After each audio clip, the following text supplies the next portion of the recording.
기도하고 새벽예배 시작하시겠습니다. 살아계신 하나님, 역사하고 계신 우리들의 아버지, 오늘 아버지께서 주신 이 새벽을 저희가 다시 한번 깨우게 하시고, 이 새벽에 아버지께서 주신 전에서 아버지께서 주신 그 말씀을 붙들고 찬양하고 기도하게 하시니 감사드립니다. 이 새벽을 통해서 아버지께서 주시는 그 음성이 무엇인지 분명하게 드러낼 수 있는 귀를 주셔서 세상의 음성과 또 사단의 음성과 내 육신의 음성들을 아버지 음성으로부터 잘 구분해내며 오늘 아버지의 음성을 통하여서 오늘 하루도 어떻게 살아갈지 결정할 수 있는 분명한 결단이 있는 이 새벽이 되도록 축복하여 주시옵소서. 감사드리며 우리 주 예수 그리스도의 이름으로 기도했습니다. 아멘. 찬송가 278장 함께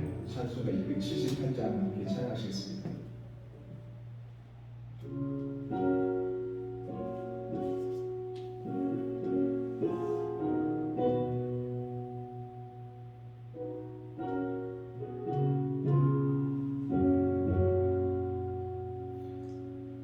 여러 해 동안 주 떠나 세상 연락을 즐기고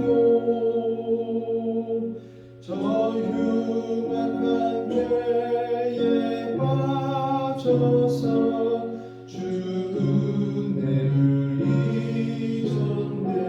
입에 들어주세요. 오 사랑의 예수님, 내 맘을 못 엽니다.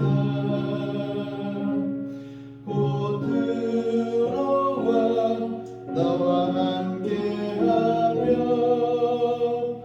내 생명이 되소서.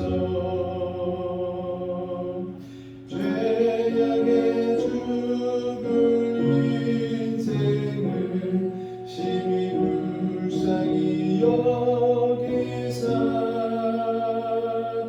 저 하늘의 영광 버리고 이 세상에 오셨네. 오 사랑의 예수님, 내 맘을 못 엽니다. 곧 들어와 나와 함께하며 내 생명이 되소서. 278장입니다.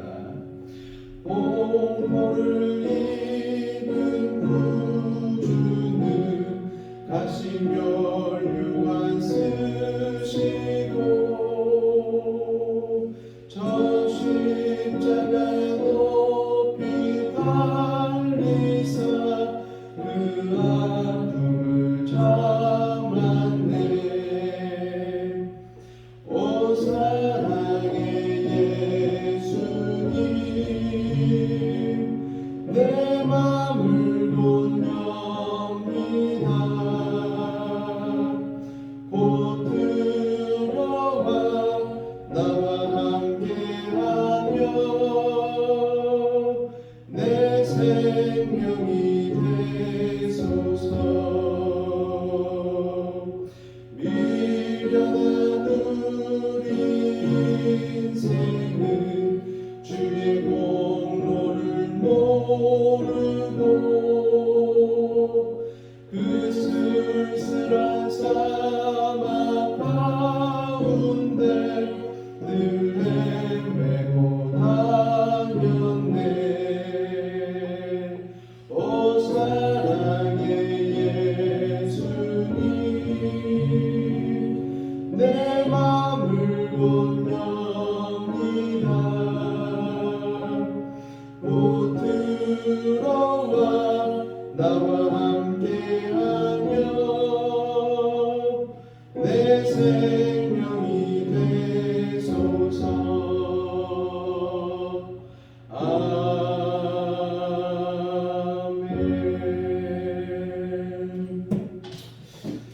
네, 하나님께서 우리에게 주신 말씀 30장입니다. 우리 잠언 30장 1절부터 좀 길게 읽겠습니다. 1절부터 9절까지. 잠언 30장입니다. 잠언 30장 1절부터 9절까지 9절인데 우리 다 같이 한 목소리로 좀 길지만 한 목소리로 읽겠습니다. 이 말씀은 야게의 아들 아굴의 잠언이니 그가 이디엘 곧 이디엘과 우갈에게 이른 것이니라. 나는 다른 사람에게 비하면 짐승이라. 내게는 사람의 총명이 있지 아니하니라. 나는 지혜를 배우지 못하였고 또 거룩하신 자를 아는 지식이 없거니와 하늘에 올라갔다가 내려온 자가 누구인지 바람을 그 장중에 모은 자가 누구인지 물을 옷에 싼 자가 누구인지 땅의 모든 끝을 정한 자가 누구인지 그의 이름이 무엇인지 그의 아들의 이름이 무엇인지 너는 아느냐. 하나님의 말씀은 다 순전하며 하나님은 그를 의지하는 자의 방패시니라. 너는 그의 말씀에 더하지 말라. 그가 너를 책망하시겠고 너는 거짓말하는 자가 될까 두려우니라. 내가 두 가지 일을 주께 구하였사오니 내가 죽기 전에 내게 거절하지 마시옵소서. 곧 헛된 것과 거짓말을 내게서 멀리하옵시며 나를 가난하게 마옵시고 부하게도 마옵시고 오직 필요한 양식으로 나를 먹이시옵소서. 혹 내가 배불러서 하나님을 모른다 여호와가 누구냐 할까 하오며 혹 내가 가난하여 도둑질하고 내 하나님의 이름을 욕되게 할까 두려워함이니라. 아멘. 제가 그동안 그 잠언 말씀을 전하면서 항상 어떤 몇 절을 저 빛 안에서 읽어야 된다, 어떤 말씀 약속 상상에서 읽어야 된다 이런 말씀을 많이 드렸었는데 이제까지 잠언 1장부터 29장까지 있었던 빛과 잠언 30장은 좀 달라요. 그리고 30장도 다르고 31장이 또 다릅니다. 지금 히브리어 성경에서 잠언의 이름 우리는 그냥 Proverbs 이렇게만 알고 있는데 이 히브리어 성경으로는 이게 미셔의 샬로모라고 써있습니다. 근데 이게 뭐냐면 우리는 그냥 잠언 이렇게 하지만 원래 히브리어 성경에서 이 책이 가지고 있는 이름은 미슐의 샬로모 해가지고 샬로모가 굉장히 우리가 좀 익숙하잖아요. 샬로모가 뭐냐면 솔로몬이에요. 그러니까 아예 잠언의 이름 자체가 솔로몬의 잠언이라는 뜻을 가지고 있습니다. 우리는 그냥 Proverbs, 솔로몬 이렇게 하지만 근데 영어 성경은 또 Proverbs of Solomon 이렇게 나와요. 그런데 30장을 시작하면서 뭐라고 나오냐면 1절에 솔로몬의 잠언이 아니라 야게의 아들 아굴의 잠언이다 이렇게 나와요. 잠언을 보면 솔로몬이 대부분 쓴 책이지만 30장은 아굴이 썼고요. 또 31장은 르무엘 왕이라고만 안 나오고 르무엘 왕의 어머니가 르무엘 왕에게 해준 지혜의 말을 르무엘 왕이 적었다고 나옵니다. 그러니까 이제 이 30장 같은 경우는 솔로몬이 그동안 해왔던 얘기의 어떤 연장선에서 꼭 이렇게 해석을 하면은 오히려 안 맞을 수도 있어요. 때로는 해석이 잘 안 되고 부족할 수도 있어요. 이게 짧으니까. 그런데도 불구하고 차라리 모르면 모르는 것으로 둬야지 이것을 억지로 29장 그 전에 있었던 빛의 연장선에서 읽는 것은 우리가 좀 이렇게 어쩜 욕심으로 좀 그렇게 하고 싶을 때가 있거든요. 해석이 잘 안 되니까 맞겠지. 근데 모르는 것은 모르는 것으로 놨을 때 아굴에 의해서 쓰여진 어떤 아굴의 어떤 경험과 아굴에게 주셨던 하나님께서 주셨던 여러 가지 사전 상황들 이런 모든 것들을 우리가 아주 잘 알지 못하면 사실은 완벽하게 해석을 하는 것이 어렵습니다. 그런데 우리가 성경을 해석하면서 오히려 우리가 더 잘 해석을 하고 싶은 마음에 욕심에 막 이렇게 조금만 갖다 붙이는 분들이 가끔 있어요. 근데 참 안타까워요. 이게 제가 이제 어쨌든 설교학을 제가 가르치고 있고 설교학자로서도 모르는 건 모르는 걸 놔둬야 돼요. 근데 이걸 억지로 알고 싶어서 또 이걸 또 굳이 이렇게 저렇게 해석을 해내면 또 사람들은 모르는데 나는 좀 아는 것 같이 보이고 뭐 그럴 수 있어요. 근데 그것이 절대로 옳지 않습니다. 근데 하나님께서 왜 그렇게 주셨을까라는 것을 오히려 그 마음을 가지고 그냥 읽으면 거기에서 그만큼 우리가 알 수 있는 하나님께서 주신 가장 순수한 그런 우리에게 주시려고 했던 그만큼 우리가 받아들일 수가 있어요.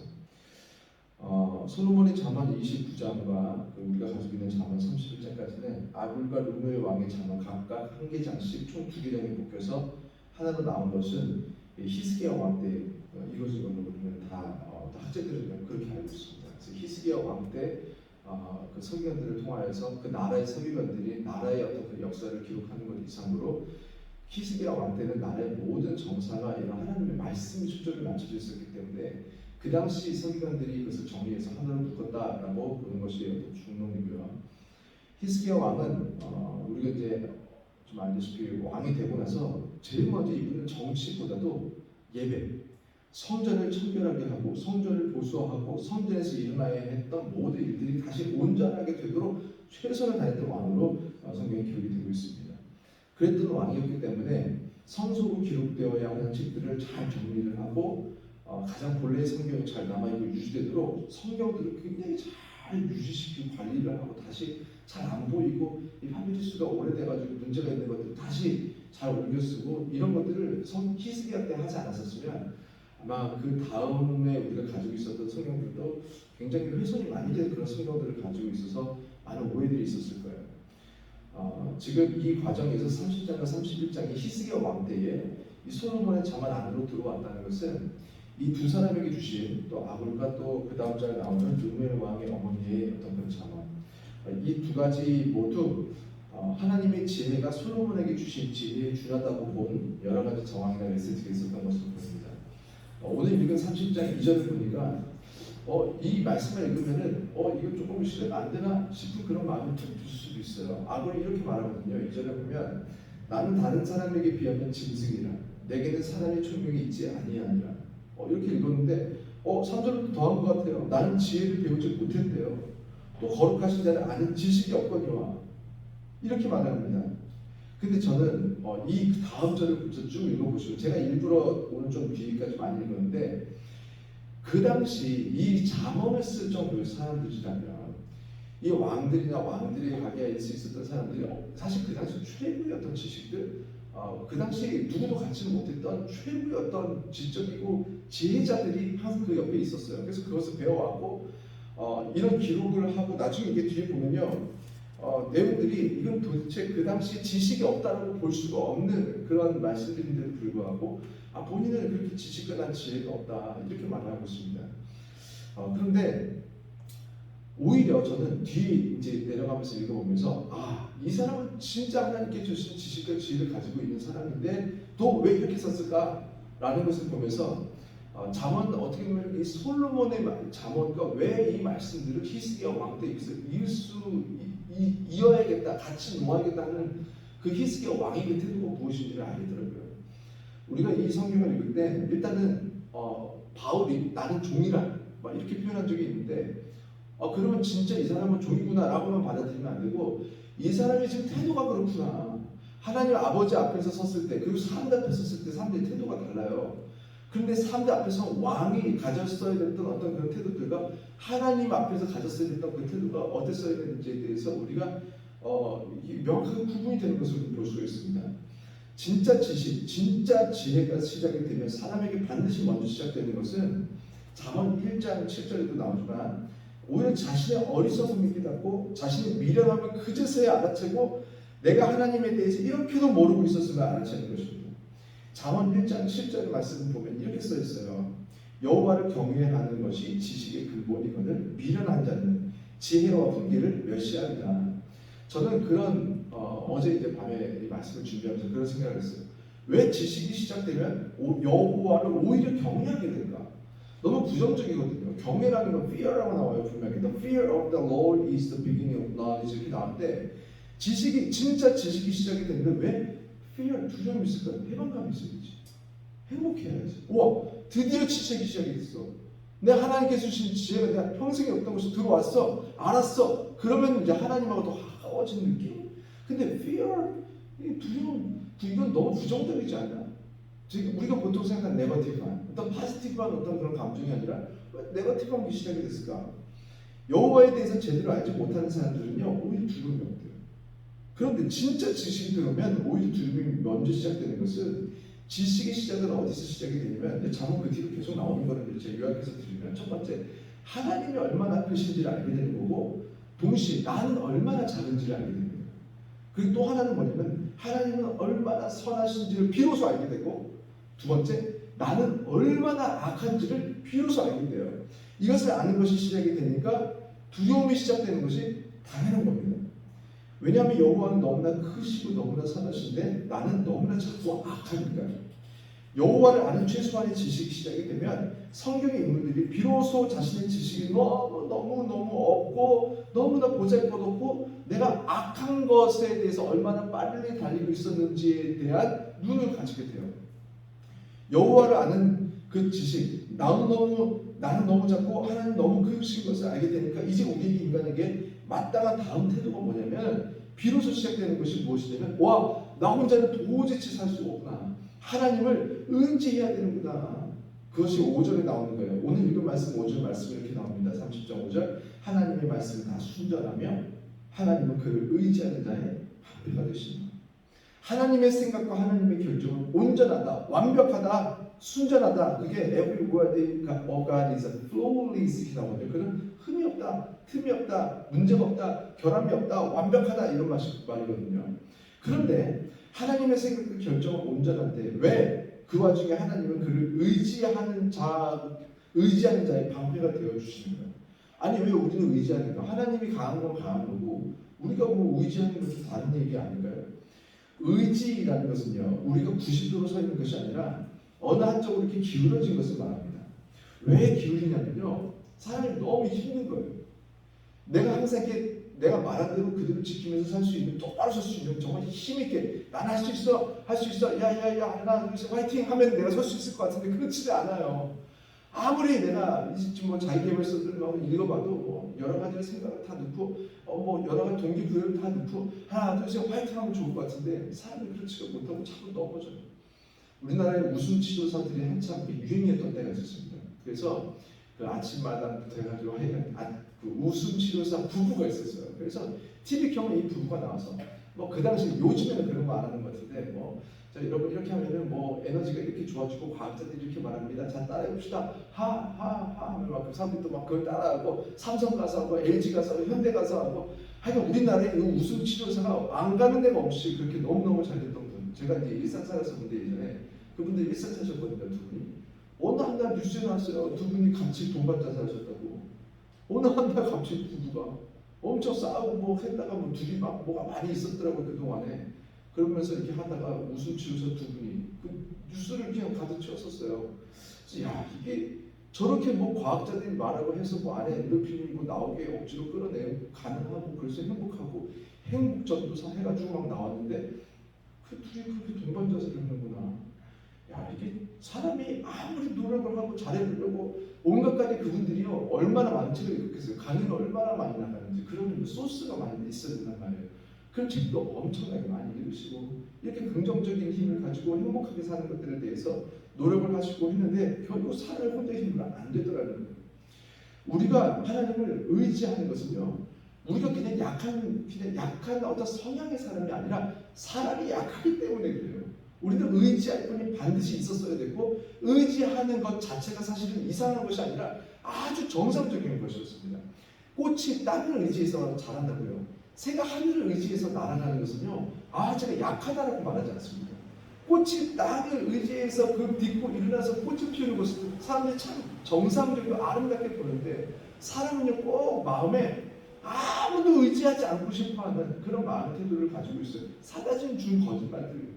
너 혼자 살 수 있어. 혼자 할 수 있어. 하나 둘 셋 야야야 화이팅. 이거 100번 구호에 외쳐보실 때나 우리 모든 이 세상의 모든 것들이 다 서로를 의지하고 하나님을 의지하면서 이렇게 커나가는데 왜 사람은 꼭 이렇게 아무도 의지하지 않고 싶어하는 그러니까 지금 그 누구도 의지하지 않고 싶어하는 마음이 우리는 야 멋있다. 와 진짜 멋있는 형아야. 이렇게 말하는데 사실 굉장히 비정상적인 거예요.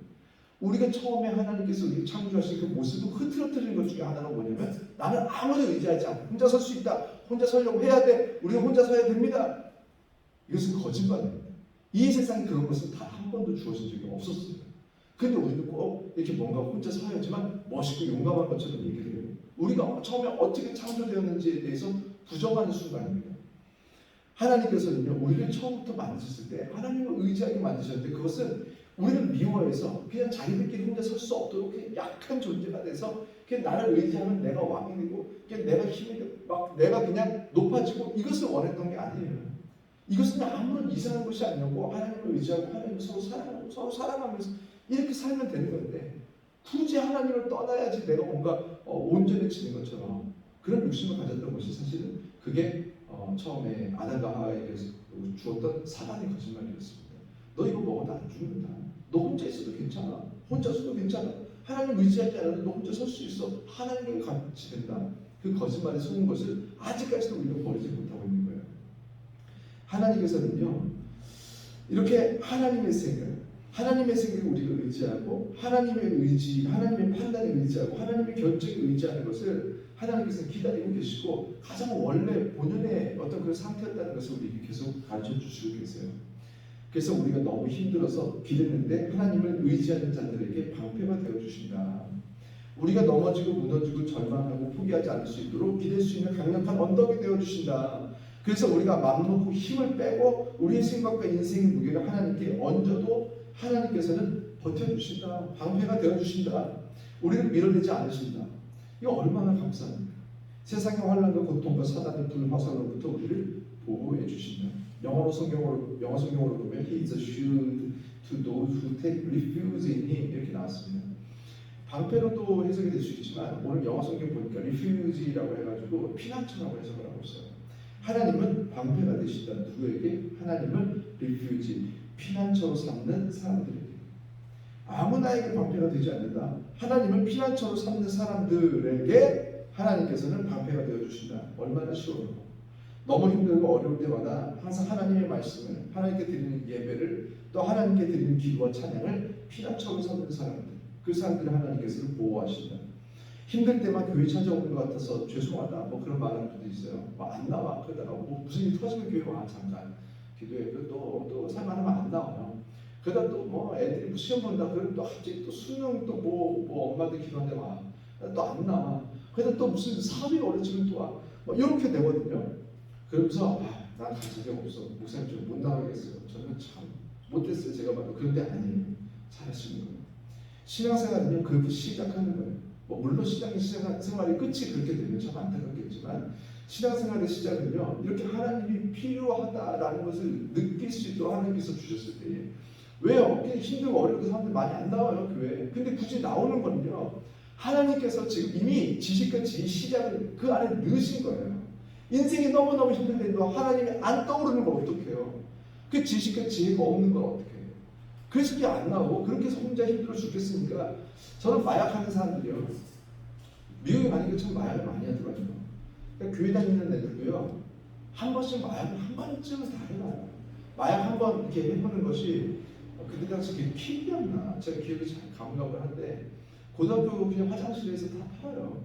그래서 그냥 이렇게 한 번쯤 해보는 거기에 대해서 학교도 알아요. 근데 그걸 다 단속할 수가 없어요. 경찰들도 알아요. 파티하잖아요. 들어가면요 웬만하면 엑스타시도 거의 다 있어요. 그런데 그냥 그 미국 문화가 이제 굳이 그렇게까지 깊이 막 안 들어가요. 뭐 일반화된 그런 문화들 때문에. 그래서 교회에서 뭐 이렇게 학생 뭐 회장하고 부회장하고 이제 뭐 장로님 아들 딸들 뭐 다 한두 번씩은 좀 와요 해봅니다. 근데 이게 뭐 이렇게 별로 안 좋은 경우가 아니죠 처음에는. 근데 그 계속 지속적으로 좋아지고 담배도 처음에 하면은 뭐 좋습니까? 걔 답답해 죽겠는데 막. 근데 계속 막 애를 쓰고 해봐야지 나중에 좋은 걸 느껴지는 것처럼 마약도 처음부터 좋은 게 아니에요. 근데 그걸 애를 써서 또 하더라고요. 그러니까 지금 이런 문화를 이제 가지고 있는 사람들 보면서 점점 이제 힘들잖아요. 다 약해 마약을. 그리고 이렇게 한번 마약을 하면 무조건 빠지는 것도 아니에요. 이렇게 또 이렇게 하다가 안 하다가 근데 언제 빠지냐? 힘든 날, 죽겠는 날. 이게 청년들 보면 이렇게 헤어졌어. 내가 체했어. 너무 힘들어. 직장에서 뭐 퇴사됐어. 그때 이제 지속적으로 한번 해보는 거예요. 그러다가 이제 중독자가 되는 거예요. 그러니까 항상 이게 우리가 의지할 수 있는 어떤 하나님이 아닌 다른 대상을 가지는 건 참 위험합니다. 그래서 평소에는 안 빠져요. 목사님 좀 컨트롤할 수 있어요. 저 괜찮아요. 안 빠져요. 그런데 한 번 너무 힘들잖아요. 그때 그냥 왕창 그 안에 들어가요. 이게 순위 위험하게 그렇습니다. 이게 지금 많이 취하고 많이 먹어가지고 간이 나빠지고 죽는 게 문제가 아니라 하나님을 의지할 법한 사람들인데 하나님을 의지해야 되는 상황인데 근데 이 사람이 지금 너무 힘들잖아요. 그럼 그 상황에 내가 의지해본 다른 것들이 있잖아요. 그럼 확 그쪽으로 빠져버려요. 안 그러다 그날 알코올 중독이 딱 돼버려요. 평소에 안 그러던 사람 진짜 컨트롤 하더라고요. 잘해요. 진짜 딱 몇 잔만 딱 마시고 끝나는데 성경에 취하지 말라고 했는데 왜 그러냐면 그 취하면서 의지를 하기 시작하기 때문에 그렇습니다. 술이 싫은 게 아니에요. 그 술이 큰 문제도 없어요. 심지어 예수님께서 그 우리 성만찬 하잖아요. 그거 진짜 술이에요. 그거 마시면 취해요. 계속 마시면 취하는 거예요. 근데 독주를 절대 마시지 말라고. 근데 우리가 마시는 건 다 독주잖아요. 그 다 독이잖아요. 그 화공약품으로 만드는 거잖아요. 그 유재석한테 물어봐요. 거기 나오더만 퀴즈에. 그 화공약품이다. 그 약품을 속에다가 넣었는데 이거 몸이 멀쩡하게 바라는 것은 그거는 욕심 아닐까요? 막 이런 얘기를 하더라고요. 퀴즈에서. 그러니까 지금 우리가 의지하고 있는 대상이 의지하는 대상도 의지가 전부가 되는 것 같은 하나님이 아닌 그 모든 것들이 우상입니다. 내가 지금 의지하지 않을 수 있지만 어느 한날 내가 힘들고 약해졌을 때 의지를 확 해버릴 수 있는 대상이라면 너무너무 위험한 거예요. 우리는요 그것을 평소부터 멀리를 해야 되는 것입니다. 그래서 독주를 그만하는 거고 선교사님들이 우리나라에 와가지고 술을 아예 금지시켜버린 이유는 그거예요. 전 세계가 사실 술을 먹어요. 근데 이 동아시아가 술을 이렇게 강제하고 억지로 먹이는 문화들 있잖아요. 이것이 완전하게 끊어지지 않는 한 그리고 우리가 먹는 것들이 이렇게 뭔가 화공약품으로 만든 독주라면요 그건 완전 불순종하는 겁니다. 독주는 하나님께서 처음부터 너희들이 몸이 하나님께서 거하시는 성전이라고 했거든요. 몸이 이거 정확하게 읽어야 돼요. 분명히 성경에 영이라는 표현도 알았어, 마음도 알았어, 정신도 알았어, 혼도 알았어. 근데 몸이 너희 하나님께서 거하시는 성전이니 그 몸을 더럽히지 말라고 했는데 그 중에 하나가 독주를 그만하는 거예요. 너희 몸에 독이 되는 것을 알면서도 먹는다면요 하나님은요 그걸 미워하신다는 거예요. 왜냐하면 성전을 더럽힌 죄가 그 사람에게 시작이 되는 거예요. 그 성전을 더럽힌 사람으로서의 징계와 심판을 이제 경험하면서 살아야 됩니다. 그 하나님이 너무너무 크시면요 이게 두려워질 텐데 하나님이 만만하면 안 두렵겠죠. 근데 오늘 지금 성경 읽어보니까 약의 아들 우리는 그걸 알았던 것 같아요. 너무너무 하나님이 크시고 내가 너무너무 작은 거예요. 그래서 하나님께서 이렇게 크신 분 앞에서 내가 이렇게 지식이 없고 지혜가 없었고 내가 이렇게 악한 사람이었구나 라는 것을 깨달으면서 오늘 말씀을 시작하는데 하나님을 의지하는구나, 하나님을 의지하지 않으면 안 되는구나 라는 것을 비로소 깨달은 거예요. 그 당시에 사실 얼마나 많은 책들이 있었겠습니까? 근데 이 아브의 자모가 루무엘의 왕의 어머니 그 자모이 이 안에 들어온 것은요 정말 하나님을 만나지 않으면 알 수 없는 그런 지혜들의 말씀들이 여기 있어요.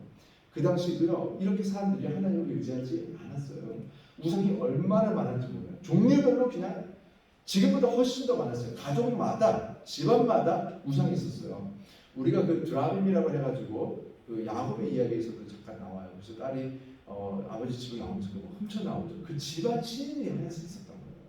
그런 것들은 지금 우리가 막 지금 성경에 보면요 히스기야가 다 박살을 내는 거예요. 지금 히스기야 왕이 가장 잘했던 것 중에 하나가 이렇게 우상들을 척결을 하는 것이었습니다. 그래서 심지어 무엇까지 이제 다 부셨냐면은 하나님께서 모세에게 명하셔서 만든 그 노뱀, 모세의 노뱀이라고 쓰여 있습니다. 그걸 아예 부셔버려요. 모세의 노뱀은 사실 그 당시에 하나님께서 불뱀을 물렸던 사람들, 불순종해서 그 사람들이 살아날 수 있도록 그 불뱀을 물린 사람들에게서 살려날 수 있도록 하나님께서 주셨던 노뱀인데 나중에 성경에 보니까 음란하게 생겼다고 했어요. 음란하게. 그래서 거기에 처하고 거기다 뭐 갖다 바치고 막 이러고 있는 거예요. 그러니까 히스기야가 그것을 아예 가루를 내버렸습니다. 그랬더니 하나님께서 히스기야를 높이시는 거예요. 하나님은요 이 노뱀 뭐 이런 거 하나님의 이름 비슷하게 들어갔으니까 누군가가 제일 위험한 건 사람이 많이 나오거든요. 신처럼 그 이단들이나 그 교회 안에서 은근히 목사님이나 뭐 누구하고 이렇게 자꾸 올라가고 하나님의 자리에 있어야 될 것 같은 역할들을 자꾸 사람이 하고 사람들이 그렇게 오해하는데도 불구하고 오해 안 풀어주고 싶어. 마치 이 목사를 통해서 뭔가 막 다 하나님께서 주신 신령한 것들이 다 나오는 내가 마치 그 당시 제사장 어떤 그런 그 아론처럼 막 불고 싶어하는 그런 마음들 이런 것들. 근데 하나님께서 거기를 박살을 내시고 깨뜨려 버렸어요. 그래서 지금 교회들에서도 약간 이렇게 이단은 아닌데 이렇게 애매한 역할을 하고 있는 목사들이 있어요. 이렇게 좀 뭔가 신 비슷하게 그런 분들이 어떤 손이 닿으면 뭔가 특별한 일들이 다 일어나고 그때 하나님께서 그 교회를 망가뜨리고 계시는구나. 히스기야가 부셨던 그 모세 노뱀처럼 교회들과 하나님께서는 망가뜨리고 계시고 그 안에서 사단 역사들이 계속해서 나타나는데 결국 사단 역사 막 타협하는 막 정치적이고 막 돈 돌리고 무슨 선거한다고 그러면 이런 사람들 이 알고 보면 목사고 이런 일들을 보면서 하나님께서 교회를 망가뜨리고 계시는구나. 지금 아무리 모세의 노뱀이라도 하나님께서 깨실 때는 그게 깨져야지 그 나라가 성전이 정화되고 하나님께서 히스기야 때처럼 다시 부흥하게 하시는구나. 그러면서 다시 하나님만 의지하는 그 나라가 다시 시작되게 하시는구나. 히스기야를 통해서 그걸 시작하셨거든요. 그래서 우리가 오늘 말씀을 보면서 야, 하나님께서만 우리들의 피난처가 되셔야 되는구나. 내가 힘들 때 누구를 의지하고 있는가? 내가 고통 쓰고 있을 때 나는 무엇을 의지하고 있는가? 내가 사람 혹시 내가 가장 힘들 때 찾아가는 데는 어디인가? 어떤 언니, 어떤 형, 어떤 누군가 도대체 힘들면 누구를 찾아가서 위로를 받으려고 하는가? 우리는 하나님이 나의 피난처가 되어야 되는구나. 하나님의 이름만 걸려있으면 누구든지 다 피난처 되는 거 아니에요. 하나님의 이름이 붙어있으니까 왠지 목사님은 괜찮을 것 같아요. 그것도 아니에요. 목사도 절대 피난처가 되면 안 됩니다. 목사도 잘못하면 모세의 노뱀과 똑같아요. 하나님의 이름이 걸려있는 누군가가 돼버렸어요. 내가. 그래서 우리가 나는 이거 모세의 노뱀을 그렇게 높이지 않는데 사람들이 모세의 노뱀을 음란하게 섬긴다. 그러면서 하나님께서 그 모세의 노뱀을 부시기를 다 버려버리기를 원하셨거든요. 저는요 진짜 무서워요. 사람들이 저를 떠나야 되는 순간인가. 왜냐하면 제가 모세의 노뱀이 되는 순간을 제가 용납하는 때부터 저는 하나님께서 이제 관계를 다 끌어내실 거예요. 그래서 저는 무서워요.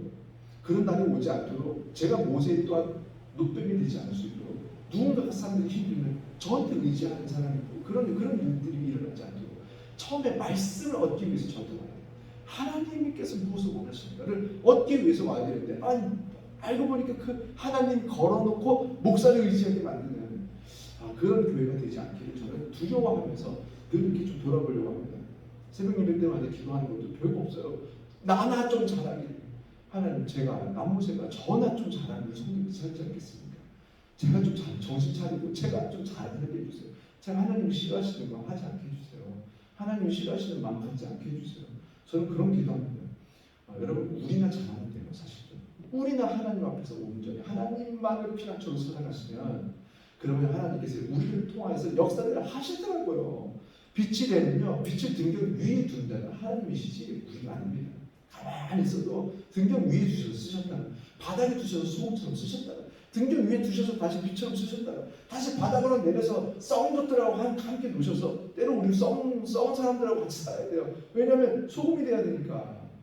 하나님께서 원하시는 때는요 소금의 역할을, 하나님께서 원하실 때는 때로는 빛의 역할을 온전히 할 수 있는 하나님의 선택을 온전히 의지할 수 있는 우리 모두 성도들과 제가 되셔서 오늘 하루 동안에도 많은 결정을 하셔야 될 거예요. 하나님만 의지하는 결정을 하셔서 오늘 하나님께서 정말 모세의 녹배물을 보실지 아니 우리 히스기야 왕처럼 보실지 하나님께서 보실 때 마음이 참 행복한 그런 마음이 드시는 그런 오늘 하루 우리들의 결정이 되기를 주의 이름으로 축원합니다. 기도하겠습니다. 살아계신 하나님, 역사하고 계신 우리들의 아버지, 오늘 작은 말씀을 통하여서 우리가 하나님만을 우리의 피난처로 삼아야 됐음을 다시 한번 분명하게 알게 하시니 감사드립니다. 우리가 힘들고 어려울 때 우리는 누구를 먼저 떠올리고 우리가 힘들고 어려울 때 누구를 의지하고 있습니까?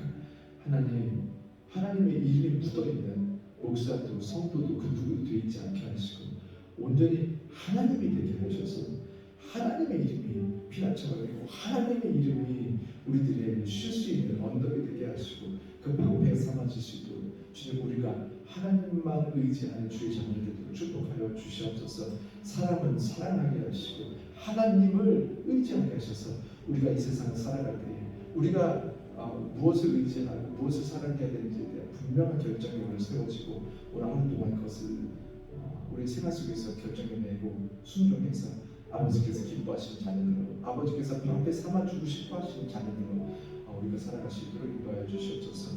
감사드리는 우리 예수 그리스도의 이름으로 기도했습니다. 아멘. 주기도문 하시고 예배를 마치겠습니다. 하늘에 계신 우리 아버지여 이름이 거룩히 여기며 나시오며 나라가 임하시오며 뜻이 하늘에서 이루어지는 것 같이 땅에서도 이루어지리라. 오늘날 우리에게 일용할 양식을 주시옵고 우리가 우리에게 죄진 자를 사하여 주는 것 같이 우리 죄를 사하여 주시옵고 우리를 시험에 들게 하지 마시옵고 다만 악에서 구하시옵소서. 나라와 권세와 영광이 아버지께 영원히 쌓아옵나이다.